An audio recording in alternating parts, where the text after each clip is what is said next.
কেউ কেউ আছে নতুন কবিতর, নতুন মানুষ কবিতর চেনে না, আপনাদের জন্যে চেনার জন্যে সেজন্যে কষ্ট করে আসি দেখার জন্যে।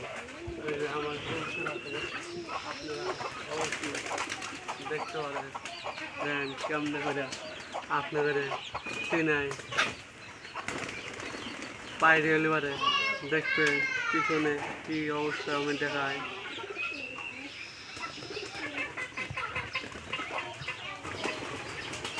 পায়ের কবিতর দেখতেছেন কি অবস্থা। প্রথমে দেখবেন যে এনে কোনো ঘাও টাও আসেনি, কোনো সমস্যা আসেনি, দেখতে পারেন। আর পরে দেখবেন এলো পাহা পর্যন্ত বুড়ানি কবিতর না খাওয়া কবিতর আপনারা অবশ্যই দেখতেছেন। দেখেন এটা বুড়ানি কবিতর, সেজন্য এটা এত দূর পর্যন্ত আছে খাদ্য।